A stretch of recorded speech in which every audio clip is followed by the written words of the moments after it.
ভারতীয় ক্রিকেট বোর্ডের নির্দেশ মেনে বাংলাদেশি ফাস্ট বোলার মুস্তাফিজুর রহমানকে ছেড়ে দিয়েছে কেকেআর। এর জেরে 2026-এর আইপিএলে আর খেলা হবে না এই বাংলাদেশি ক্রিকেটারদের। মূলত বাংলাদেশি ক্রিকেটারের নিরাপত্তার বিষয়টিকে ইস্যু করা হয়েছে, আর এরপরই রীতিমতো কান্নাকাটি শুরু করেছে বাংলাদেশ। এবার মোহাম্মদ ইউনুসের বাংলাদেশে নিষিদ্ধ হলো আইপিএল এর সম্প্রচার। এই নিয়ে বাংলাদেশের তরফে একটি বিবৃতি সামনে এসেছে, যেখানে বলা হয়েছে উপযুক্ত বিষয়ের পরিপ্রেক্ষিতে জানানো যাচ্ছে যে ভারতীয় ক্রিকেট বোর্ড কর্তৃক আগামী 26শে মার্চ 2026 থেকে অনুষ্ঠেয় ইন্ডিয়ান প্রিমিয়ার লিগ ক্রিকেট খেলায় বাংলাদেশের তারকা খেলোয়াড় জনাব মুস্তাফিজুর রহমানকে কলকাতা নাইট রাইডার্স দল থেকে বাদ দেওয়ার নির্দেশ দৃষ্টিগোচর হয়েছে। ভারতীয় ক্রিকেট বোর্ডের এহেন সিদ্ধান্তের কোনো যৌক্তিক কারণ জানা নেই এবং এমন সিদ্ধান্ত বাংলাদেশের জনগণকে ব্যথিত, মর্মাহত ও ক্ষুব্ধ করেছে। এমতাবস্থায় পরবর্তী নির্দেশ না দেওয়া পর্যন্ত ইন্ডিয়ান প্রিমিয়ার লিগের সকল খেলা এবং অনুষ্ঠান সম্প্রচার বন্ধ রাখার জন্য নির্দেশক্রমে অনুরোধ করা হলো। যথাযথ কর্তৃপক্ষের অনুমোদনক্রমে ও জনস্বার্থে এই আদেশ জারি করা হলো। সোমবার এই বিবৃতি জারি করেছে বাংলাদেশের তথ্য সম্প্রচার মন্ত্রক। এই নিয়ে একটি আলোচনা আমরা করেছি এবং যে আলোচনায় সার্বিক দিক থেকে বাংলাদেশের এই মুহূর্তে অন্তর্বর্তী সরকার কতটা যে ফ্রিকেল মাইন্ডেড এবং তারা যে কতটা বলা যেতে পারে ধোঁয়াশার মধ্যে দিয়ে চলছে, তার একটা প্রতিফলন উঠে এসেছে। শুনুন। এই মুহূর্তে দাঁড়িয়ে একটা ইনফরমেশন এবং ব্রডকাস্টিং যে ডিপার্টমেন্ট, সেই ডিপার্টমেন্টের তরফ থেকে স্পষ্টত একটা নোটিশ দেওয়া হয়, নোটিশ জারি করা হয় এবং সেই নোটিশে একেবারে লেখা রয়েছে এবং নোটিশে লেখা রয়েছে যে মুস্তাফিজুর রহমানকে বাদ দেওয়ার কারণে কিন্তু আমরা এই মুহূর্তে একেবারে বাংলাদেশে এই যে আইপিএল এর সম্প্রচার শুধু নয়, আইপিএল এর ম্যাচ সংক্রান্ত, আইপিএল ইভেন্ট সংক্রান্ত যে কোনো বিষয়ে আমরা এই মুহূর্তে সেটাকে ব্যান করছি এবং স্পষ্টত এটা কিন্তু এই মুহূর্তে আসছে যে ব্যান করা হচ্ছে। অর্থাৎ অত্যন্ত একটি একেবারে বলা যায় যে ডিপ্লোম্যাটিক পদক্ষেপ কিন্তু এই মুহূর্তে বাংলাদেশ নিয়েছে।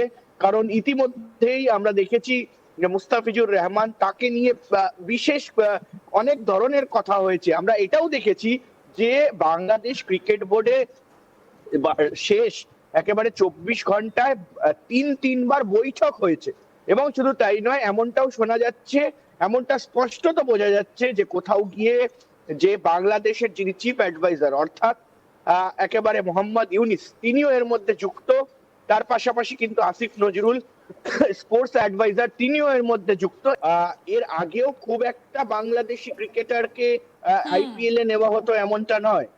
ফলে সে জায়গায় দাঁড়িয়ে মাত্র একজন ক্রিকেটার, এবারে নিলামে অনেকজন ক্রিকেটার ছিলেন বাংলাদেশের, কিন্তু মাত্র একজন ক্রিকেটারকে শুধুমাত্র নেওয়া হয়েছে এবং সেটা কলকাতা নাইট রাইডার্স 9 কোটি টাকা দিয়ে মুস্তাফিজুর রহমানকে নিয়েছিল। ফলে সে জায়গায় দাঁড়িয়ে এই যে বাংলাদেশে বিভিন্ন ধরনের যে ডিপ্লোম্যাসি চলছে, হিন্দুদের ওপর আক্রমণ চলছে, সেই বিষয়গুলো নিয়ে প্রতিবাদ হওয়াটা খুব স্বাভাবিক এবং দিনের পর দিন যে অত্যাচার করছে, যে সময় কাগুজে বাঘের গর্জন নিয়ে আলোচনা করতাম, মানে এটা কাগুজে বাঘের দেশের গর্জন আর কি একেবারে। এবং তার পাশাপাশি দেখো যে অরাজকতা এই মুহূর্তে বাংলাদেশে চলছে, তারপরে একেবারে সঠিকভাবেই কোথাও গিয়ে কিন্তু এই সিদ্ধান্ত নেওয়া হয় এবং এই সিদ্ধান্ত নেওয়ার পর কিন্তু দেখা যাচ্ছে যে বাংলাদেশ কিন্তু ক্ষোভে ফেটে পড়ছে, দুঃখে একেবারে মর্মাহত হয়ে পড়েছে তারা। এবং এই যে চিঠি, সেই চিঠিতে লেখা রয়েছে যে তারা মর্মাহত, তাদের বুক ভাঙা কান্না এই মুহূর্তে বেরিয়ে পড়ছে। কিন্তু কান্নার জল মিশে গিয়ে পদ্মা নদীতে জলের পরিমাণ বেড়ে যাবে একেবারে। এবং সে জায়গায় দাঁড়িয়ে যে এই যে মুস্তাফিজুর রহমানের মতো প্লেয়ারের না থাকা, তাতে কিন্তু ভারতবর্ষের কিছু যায় আসে না, তাতে আইপিএল এর কোয়ালিটি ড্রপ হবে না। আর সে জায়গায় মুস্তাফিজুর রহমানের থেকে বেটার কোয়ালিটি প্লেয়ার অনেক কম টাকায় কিন্তু কলকাতা নাইট রাইডার্স কিনে নিতে পারবে। ফলে এই বিষয়গুলো তো রয়েছে। কিন্তু গতকাল দেখেছো তুমি, একটা বড় ডিপ্লোম্যাটিক কথাবার্তা কিন্তু আমরা শুনেছি বাংলাদেশ ক্রিকেট বোর্ডের তরফ থেকে, যে তারা নাকি ভারতবর্ষে টি-20 বিশ্বকাপ, যে টি-20 বিশ্বকাপ আর মাত্র মাসখানেক বাকি, 8 তারিখ থেকে শুরু হবে, 8ই ফেব্রুয়ারি থেকে, এবং ভারত এবং শ্রীলঙ্কা মিলিয়ে হচ্ছে, সেটাও বাংলাদেশে হচ্ছে না। দীর্ঘ অনেক দিন হয়ে গেছে বাংলাদেশ হয়নি। এবং সব থেকে বড় যে কথা এই মুহূর্তে বলে রাখি, যে বাংলাদেশ আজকে ক্রিকেটটা খেলতে পারছে কেন? এই আন্তর্জাতিক আঙিনায় জগমোহন ডালমিয়া না থাকলে, ভারতবর্ষের একদম বিসিসিআই প্রেসিডেন্ট দেখাই প্রাক্তন, যেত না। তিনি না থাকলে তাহলে কি হতো? বাংলাদেশে ক্রিকেটটা খেলতে পারতো? এত বড় বড় কথা, সেখানে কেউ একদম। বলছেন এবং গোলামি অনির্বাণ, করবো না। আরেকটা কথা বাংলাদেশের তরফ থেকে বলা হয়েছে যে বাংলাদেশের যে ম্যাচগুলো ভারতে রয়েছে সেগুলো যেন শ্রীলঙ্কায় নিয়ে যাওয়া হয়। মানে কত বড় আস্পর্ধা না হলে এইরকম ধরনের কথা মানে বলতে আমার পারে? মনে হয় ইন্দিরা অনেকটা ব্যাপারটা এরকম, যেহেতু ভারত অবস্থানগত দিক থেকে পাকিস্তানের সঙ্গে কোনো ম্যাচ পাকিস্তানের মাটিতে খেলে না, মানে আয়োজক দেশ যদি পাকিস্তান হয়, কতটা মানে চরম লজ্জার একটা জায়গা। অনির্বাণ, আমরা এই নিয়ে আলোচনাও করেছি যে পাকিস্তান হোস্ট কান্ট্রি হয়ে পাকিস্তানকে ছুটে যেতে হয় দুবাইয়ে ভারতের সঙ্গে ম্যাচ খেলতে। তো এইরকম একটা একদম। সিচুয়েশন এবং বাংলাদেশ হয়তো এশিয়া কাপ- সেইটাই ট্রাই করার চেষ্টা করছে, কিন্তু কতটা কি কাজে লাগাতে পারবে সেটা নিয়ে প্রশ্ন রয়ে গেছে। একেবারে তাই। এবং এশিয়া কাপে দেখো, এশিয়া কাপে আমরা দেখেছি এশিয়া কাপ হোস্ট কান্ট্রি ছিল পাকিস্তান, এবং সেই পাকিস্তান এত কিলোমিটার দূরে গিয়ে একেবারে সমুদ্র, মানে পাহাড় থেকে নেমে এসে সমুদ্রে গিয়ে তারা শ্রীলঙ্কায় ভারতের বিরুদ্ধে ম্যাচ খেলছে, এবং আবার এসে শ্রীলঙ্কার সঙ্গে পাকিস্তানে ম্যাচ খেলছে। ফলে সে জায়গায় দাঁড়িয়ে কিন্তু হাইব্রিড মডেল এই যে ক্রিকেট, সেই ক্রিকেট কিন্তু ইতিমধ্যেই ভারত দেখিয়ে দিয়েছে যে তারা পাকিস্তানে যাবে না। এবং এবং তাহলে কি এবার পাকিস্তানের যে পদধূলি বা পাকিস্তানের যে ফুটস্টেপ, সেটাই এই মুহূর্তে বাংলাদেশ নিজেদের মানে আপন করে নিচ্ছে পাকিস্তান।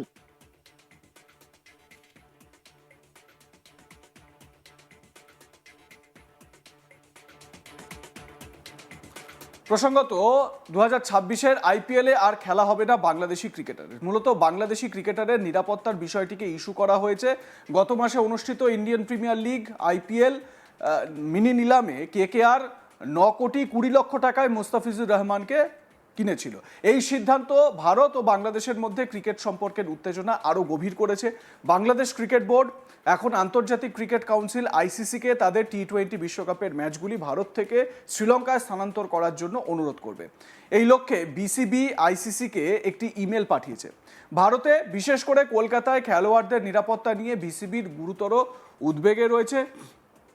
ফেব্রুয়ারি-মার্চ মাসে কলকাতার ইডেন গার্ডেন্সে আইসিসি পুরুষদের টি-20 বিশ্বকাপের প্রথম 3টি ম্যাচ খেলার কথা রয়েছে বাংলাদেশের ক্রীড়া উপদেষ্টা আসিফ নজরুল ভারতে দলের নিরাপত্তা নিয়ে খোলাখুলি প্রশ্ন তুলেছেন।